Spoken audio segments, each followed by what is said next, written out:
आखिर 1000 साल पहले इतना बड़ा वेनिस शहर पानी के ऊपर कैसे बनाया गया? यहाँ पर ना रोड्स थे, ना जमीन और ना ही पीने का साफ पानी, लेकिन फिर भी वेनेशियंस ने इसको सबसे पावरफुल सिटी बनाकर दिखाया। पर आखिर ये सब मुमकिन कैसे हुआ? बारबेरियन और हंस नॉर्दर्न यूरोप के कुछ खाना बदोश कबीले थे जिन्होंने रोमन एम्पायर की कमजोरी का फायदा उठाते हुए इन आइलैंड्स पर हमला किया था। उस वक्त हालात इतने गंभीर थे कि इन नरम आइलैंड्स पर रहना ही इनकी मजबूरी बन गया। साहिल से 5 किलोमीटर दूर 150 से भी ज्यादा छोटे छोटे मार्शी आइलैंड्स थे, पर इन सभी का एक जैसा हाल था। इसी दौरान एक शख्स जमीन के अंदर धंसता जा रहा था। अपने आप को बचाने के लिए उसने अपनी बोट के चप्पू को जमीन में गाड़ा तो वो कई फुट नीचे जाने के बाद बिल्कुल ठोस हो गया। यहीं से इनको आइडिया आया जो बाद में वेनिस सिटी की बुनियाद बना। यहाँ से चंद किलोमीटर दूर जहां आज का क्रोशिया है, वहां के जंगलों से पेड़ों के तने लाए गए और इनको मार्शी आइलैंड्स पर ठोक ठोक कर अंदर गाड़ा गया। तकरीबन 5 मीटर नीचे जाने के बाद ये तने जमीन की सख्त मिट्टी में जाकर अपनी ग्रिप बना लेते थे। इनको एक दूसरे के करीब करीब अंदर ठोका जाता ताकि एक स्टेबल प्लेटफॉर्म बन सके। पाइल्स को अंदर डालने के बाद इनके ऊपर का हिस्सा काट कर लेवल किया गया और उसके ऊपर लकड़ी के तख्ते बिछाए गए ताकि पूरा लॉर्ड पाइल्स में बराबर डिवाइड हो सके। इस फाउंडेशन को पानी के लेवल से ऊपर उठाने के लिए स्पेशल लाइमस्टोन के ब्लॉक्स रखे गए।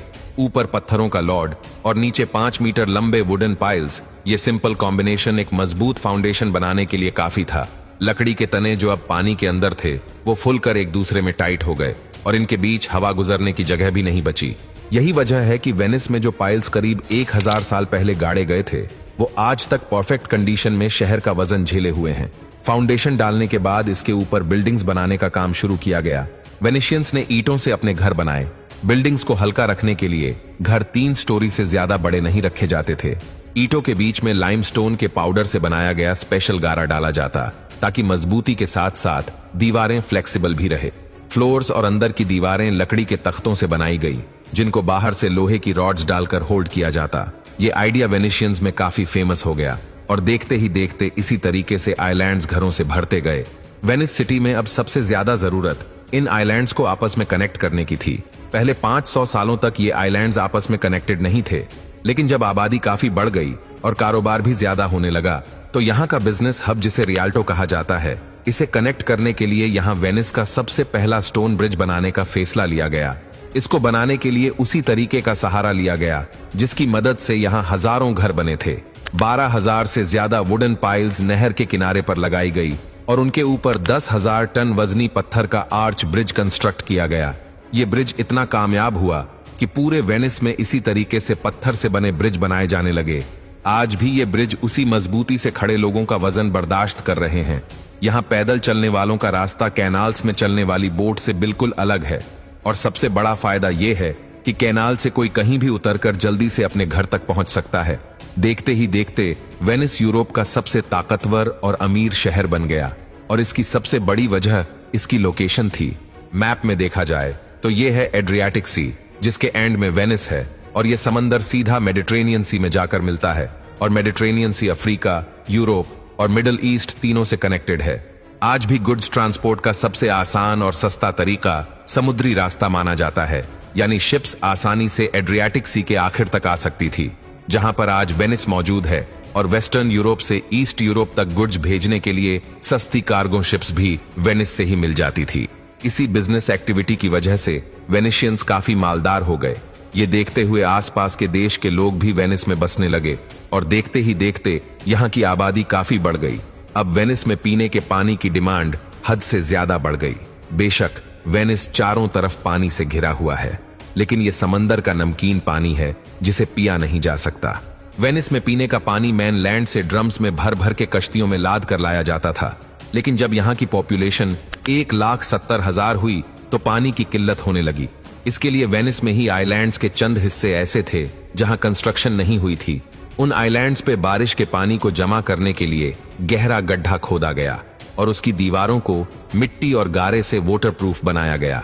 अगर आपको लग रहा है कि इन गहरे गड्ढों में डायरेक्टली बारिश का पानी स्टोर किया जाएगा, तो ऐसा नहीं है, बल्कि वेनेशियंस की सोच इससे ज्यादा एडवांस थी। इन गड्ढों में कुओं को बनाकर उसके इर्द गिर्द रेत और पत्थर डाले गए और उनके ऊपर टाइल्स लगाकर वापस प्लेन सरफेस कर दिया गया। सरफेस पे कुछ सुराग छोड़े गए जिसमें से बारिश का पानी अंदर जा सके। ये पानी रेत और पत्थर से होता हुआ जब कुएं में जमा होता तो ये फिल्टर भी हो जाता था। पानी की फिल्ट्रेशन का ये नेचुरल प्रोसेस है। बारिश का पानी जब पहाड़ों से नीचे आता है तो पत्थरों और मिनरल्स से गुजरकर वो बिल्कुल साफ पीने के काबिल हो जाता है। वेनिशियंस का ये फिल्टर सिस्टम इसी बुनियाद पे काम करता है। लेकिन अभी भी वेनिस में एक बड़ा मसला मौजूद था, सीवरेज।